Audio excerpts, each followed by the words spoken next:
मेरे बच्चे, हम शिव शक्ति आज तुमसे इतने अधिक प्रसन्न है कि तुम्हें जीवन की सच्चाई बताने के लिए आए हैं। और जब तक तुम अपने जीवन में उस सच्चाई को नहीं जान लेते हो, जो सच्चाई से तुम्हारे जीवन में सारी परेशानियों का अंत होगा, तब तक तुम्हें अपने जीवन का सही उद्देश्य प्राप्त नहीं होगा।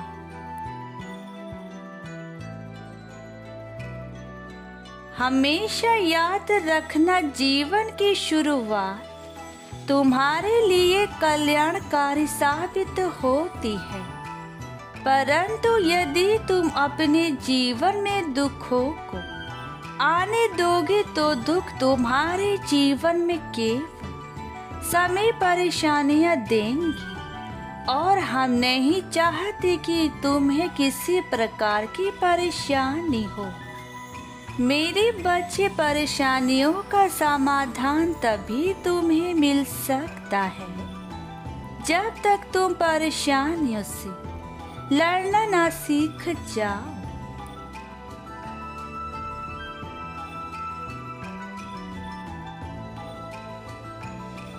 मेरे बच्चे, कहने का अर्थ है कि जो हमें प्राप्ति होता है उसका तब तक हमें यह पता नहीं होता है कि हमने कौन से कर्म किए हैं। मेरे बच्चे, किस कार्य के लिए किस प्रकार के कर्म करना जरूरी है, यह सबसे पहले समझना अत्यंत आवश्यक है।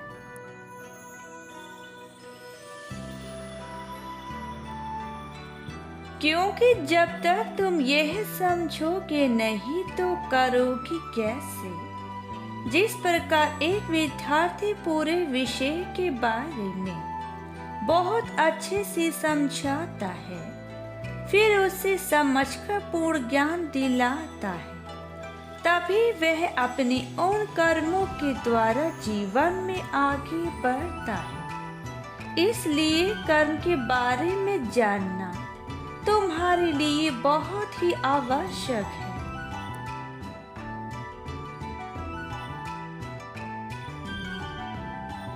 अगर तुम ऐसा करते हो तो तभी तुम अपने जीवन को बचा पाओगे। मेरे बच्चे, जब तुम सही कर्म करोगे तभी हम तुम्हारे माता पिता तुम्हारे हर मुसीबतों से रक्षा करेंगे और तुम्हारी रक्षा के लिए हमारी शक्तियाँ तुम्हारे समक्ष खड़ी रहेंगी।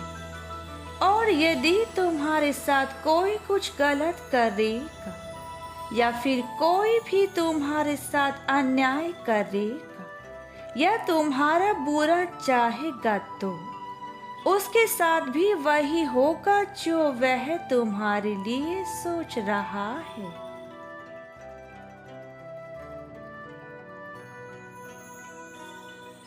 लेकिन मेरे बच्चे, तुम कभी भी किसी के साथ ना तो बुरा करने का प्रयास करना, ना ही कोई ऐसा कार्य करना जिससे तुम्हारी शक्ति कमजोर पड़ जाए या तुम्हारे अच्छे कर्म भी खराब हो जाए। क्योंकि मेरे बच्चे, तुम्हारे कर्म पुण्य के हैं जो कि कई कठिन परिश्रम करने के बाद ही तुम प्राप्त कर पाते हो। तो मेरे बच्चे, जीवन में ऐसी कोई भी कार्य मत करो जिससे तुम्हारे अच्छे कर्म भी एक गलती के कारण खराब हो जाए।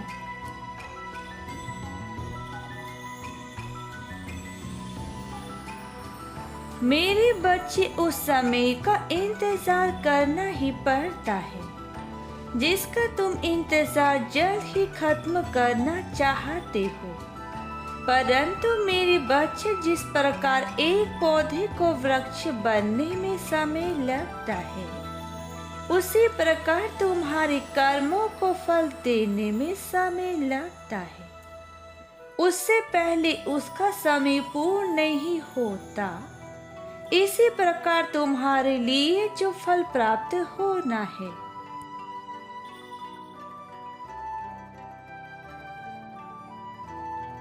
उसका समय आते ही तुम्हें वह फल हम तुम्हारे सोच से भी ज्यादा अच्छा तुम्हें अवश्य देंगे।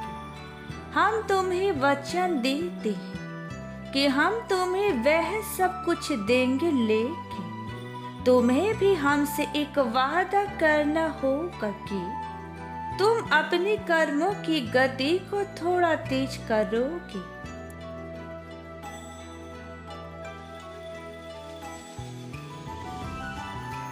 और मेरे बच्चे, तुम्हें आलस को छोड़ना होगा।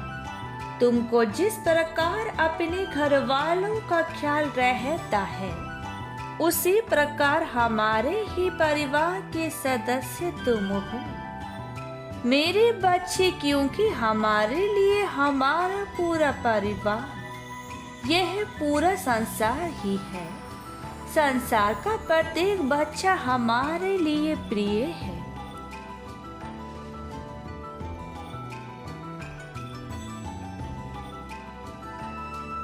और यह पूरा संसार ही हमारा घर है। हमें ही तुम्हारा ख्याल रखना पड़ता है, चाहे वह तुम्हारा अच्छा वक्त हो या बुरा वक्त। हम हमेशा तुम्हारा ख्याल रखते हैं, लेकिन अर्थ केवल इतना ही है कि हम उसी की सहायता कर पाते हैं जो हमेशा दुख में हमें याद करता है, और सुख में भी। और वही व्यक्ति अपनी शक्ति से हमें अपनी ओर ज्यादा आकर्षित कर पाते हैं, जो अपने जीवन में हमेशा सत्य के मार्ग पर चलते हैं और हमेशा असहाय की सहायता करते हैं तथा जो सही कर्म करते हैं।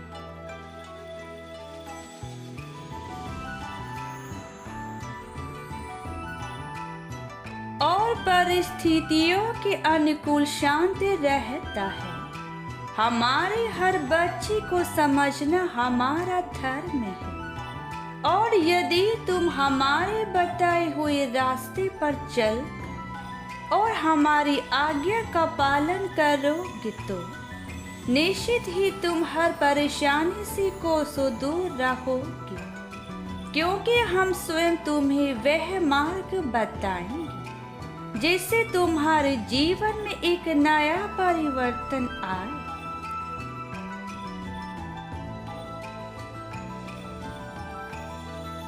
मेरे बच्चे, हम तुम्हें यह वचन देते हैं कि अगर तुम हमारे बताए हुए रास्ते पर चलते हो तो तुमने जितना सोचा है उससे भी अधिक हम तुम्हें फल देंगे।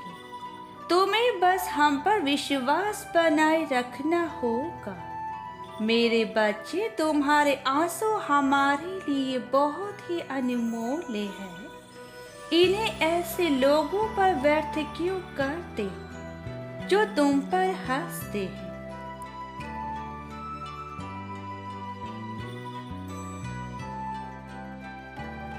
तुम्हें हर वक्त नीचा दिखाते हैं।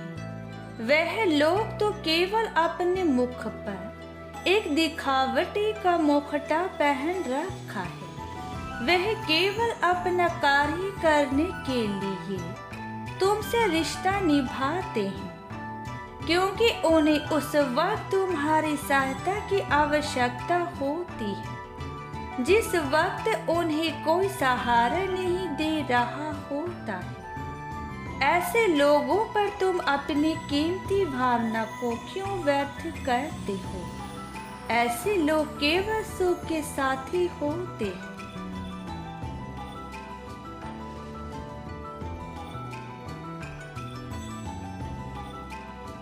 मेरे बच्चे, तुम्हारे जीवन पर दुख आने पर वह सबसे पहले अपनी नजरें फेर लेते हैं, क्योंकि उन्हें कहीं न कहीं डर होता है कि तुम उनसे सहायता मांगने अवश्य ही आओगे। मेरे बच्चे, तुम बेहद अनमोल हो और मेरे बच्चे, अब समय आ गया है।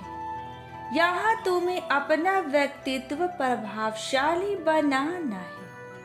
आज जो हम तुम्हें बताने जा रहे हैं उसे ध्यानपूर्वक समझो, क्योंकि यह बहुत ही महत्वपूर्ण रहस्य है।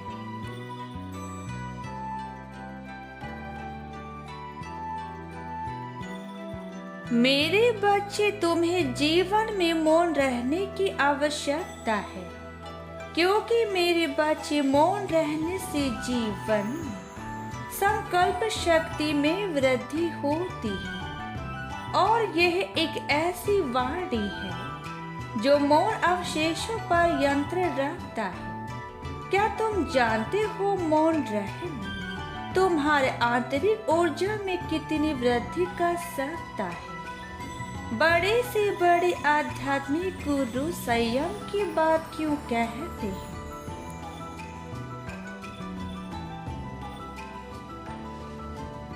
मेरे बच्चे, केवल मौन रहकर तुम भी बिना किसी साधना के आध्यात्मिक उन्नति हासिल कर सकते हो। जीवन में क्यों व्यक्ति का मन बहुत ही चंचल होता है, जो प्रकाश से भी तेज गति से यहाँ से वहां तक विचरण कर सकता है। तुम इसे कभी भी नियंत्रण नहीं कर सकते हो जब तक तुम अपनी सिद्धि को प्राप्त न कर लो। परंतु मेरे बच्चे, ऐसे बहुत ही कम लोग कर पाते हैं जो अपने मन को नियंत्रित कर सके, और जो अपने मन को नियंत्रित नहीं कर पाते उसकी ऊर्जा शक्ति व्यर्थ हो जाती है।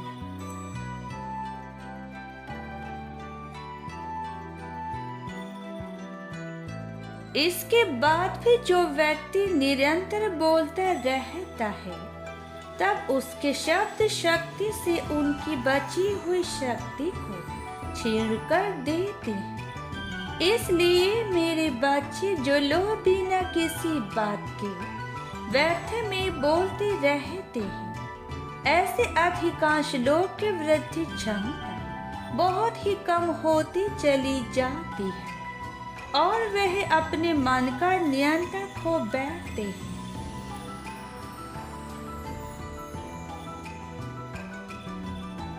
यानी व्यक्ति आवश्यकता पड़ने पर ही अपने विचार शब्द के रूप में प्रकट करते हैं। जब तुम मौन रहोगे तब तुम्हें अनेकों लाभ होने लगेंगे।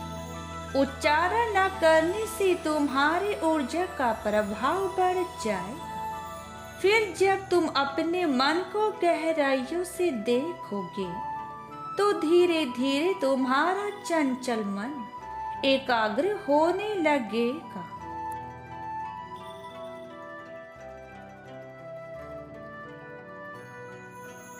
मेरे बच्चे, आज से जीवन का नया अध्याय प्रारंभ हो रहा है, जहां लोग तरस जाएंगे तुमसे मिलने के लिए, क्योंकि तुम्हारा व्यक्तित्व इतना प्रभावशाली बन जाएगा कि लोग खुद ब खुद तुम्हारे पास स्वयं चले आएंगे। मेरे बच्चे, तुम अपने भीतर कई बदलाव देखने वाले हो। ऐसे में लोग तुमसे स्वयं प्रभावित होंगे।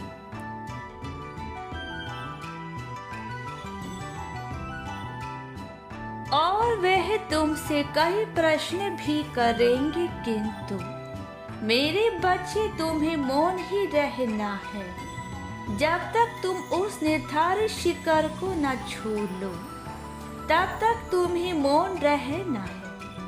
मेरे बच्चे, जो निंदा करे उसे उपहार समझकर स्वीकार कर ले। जो तुम्हारा तिरस्कार करते हैं उन्हें अपनी मौन शक्ति से उत्तर दो।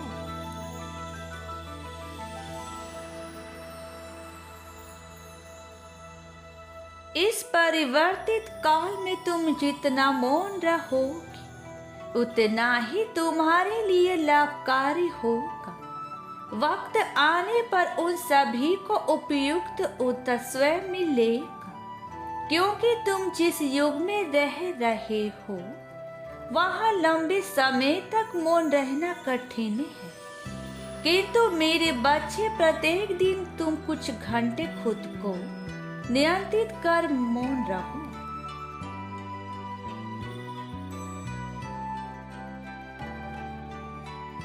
जब तक आवश्यकता ना हो अपने शब्द को संभाल कर रखो, क्योंकि तुम्हारे शब्द, विचार और तुम तीनों ही अनमोल हो। हमें तुम पर विश्वास है कि तुम इतना प्रयास अवश्य ही करोगे।